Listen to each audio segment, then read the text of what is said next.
നവാഗതനായ റിയാസ് മാരാത്ത് സംവിധാനം ചെയ്ത് ഭാവന കേന്ദ്ര കഥാപാത്രമായി എത്തിയ ചിത്രമാണ് അനോമി. സാറ എന്ന ഫോറൻസിക് അനലിസ്റ്റിനെയാണ് ഭാവന അവതരിപ്പിച്ചത്.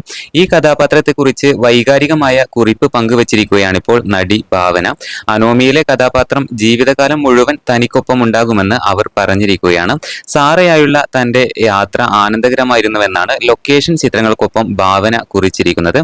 എന്റെ പ്രിയപ്പെട്ട സാറെ, നീ ബുദ്ധിയുള്ളവളാണ്, ശ്രദ്ധാലുവാണ്, പ്രതിരോധശേഷി ുള്ളവളും ശാന്തയുമാണ്. നിന്നോടൊപ്പമുള്ള എന്റെ യാത്ര ഏറെ ആനന്ദം നിറഞ്ഞതായിരുന്നു. നിന്റെ ഒരു ഭാഗം ജീവിതകാലം മുഴുവൻ എന്നോടൊപ്പം ഉണ്ടാകും. നീ ജീവിതത്തിൽ വീണ്ടും സമാധാനവും പ്രതീക്ഷയും കണ്ടെത്തുമെന്ന് ഞാൻ പ്രതീക്ഷിക്കുന്നു. നന്ദി, എല്ലാത്തിനും നന്ദി എന്നാണ് ഭാവന കുറിച്ചിരിക്കുന്നത്. മരണത്തിന്റെ സമവാക്യം എന്ന വിചിത്രവും കൗതുകകരവുമായ പ്രമേയവുമായി എത്തിയ അനോമി ചുരുങ്ങിയ ദിവസങ്ങൾക്കുള്ളിൽ തന്നെ പ്രേക്ഷക ശ്രദ്ധ പിടിച്ചുപറ്റിയിരുന്നു. മരണത്തിന് തൊട്ടു പിന്നാലെ സംഭവിക്കുന്ന നിഗൂഢതകളെ ശാസ്ത്രീയമായും വൈകാരികമായും സമീപിക്കുന്ന ചിത്രത്തിന്റെ മേക്കിംഗ് ഏറെ പ്രശംസ പിടിച്ചുപറ്റിയിട്ടുണ്ടായിരുന്നു. എന്തായാലും ഇപ്പോൾ സോഷ്യൽ മീഡിയയിൽ വൈറലാകുന്നത് ഭാവനയുടെ ഈ കുറിപ്പാണ്.